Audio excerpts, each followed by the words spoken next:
Nah, di dalam Injil Nikodemus dicatat nama dari 2 orang penyamun ini. Yang pertama itu saudara bernama Dismas, dan yang kedua itu bernama Gestas. Tapi saudara-saudara, mereka itu tidak terlalu penting dicatat namanya oleh Lukas, oleh Matius, dan juga oleh Markus. Karena yang paling penting bagi penulis Alkitab adalah apa yang mereka perbuat. Itu yang paling penting. Alkitab mencatat mereka digantung di salib bersama dengan Yesus karena mereka adalah penyamun. Bagi orang-orang Yahudi, bagi orang-orang Yunani, penyamun adalah seorang yang lebih dari perampok.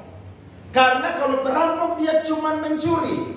Tapi kalau penyamun bukan cuma mencuri, dia menghajar juga saudara, sampai orang itu bisa-bisa mati, bahkan hampir mati. Saudara ingat kisah seorang yang murah hati Samaria ketika tolong seorang yang dihajar oleh para penyamun? Berat saudara.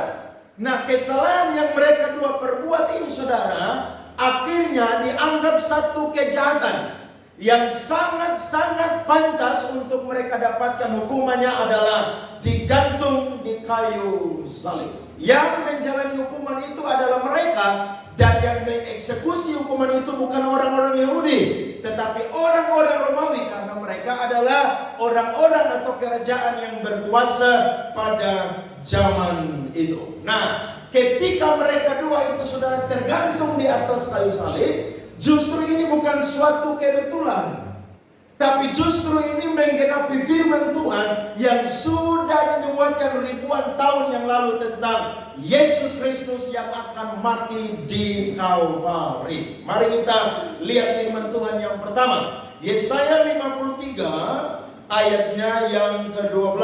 Perhatikan di depan.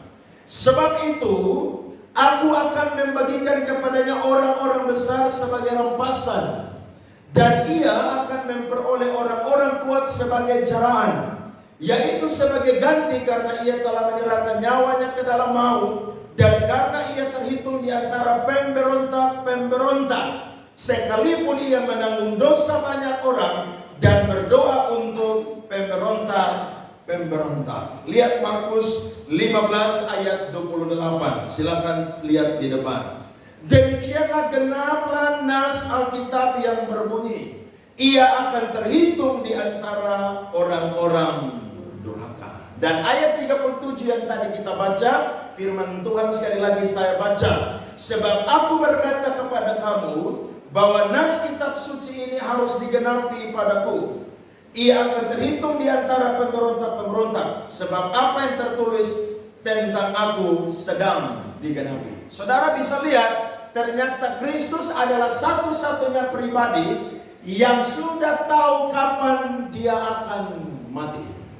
Tidak ada seorang nabi, tidak ada seorang rasul, tidak ada seorang pemimpin, bahkan pemimpin agama manapun yang ada di dunia ini yang tahu kapan dia akan mati. Bahkan cara matinya seperti apa, tidak ada yang tahu. Yang tahu cuma Tuhan Yesus Kristus. Jadi saya dan saudara tidak menyembah Allah yang salah, tapi kita menyembah Allah yang benar. Makanya saya selalu bilang ulang-ulang, jangan pernah tukar Tuhan Yesus dengan apapun. Karena kalau saudara tukar Tuhan Yesus, minta maaf, tempat saudara bukan di surga, tapi di mana? Neraka.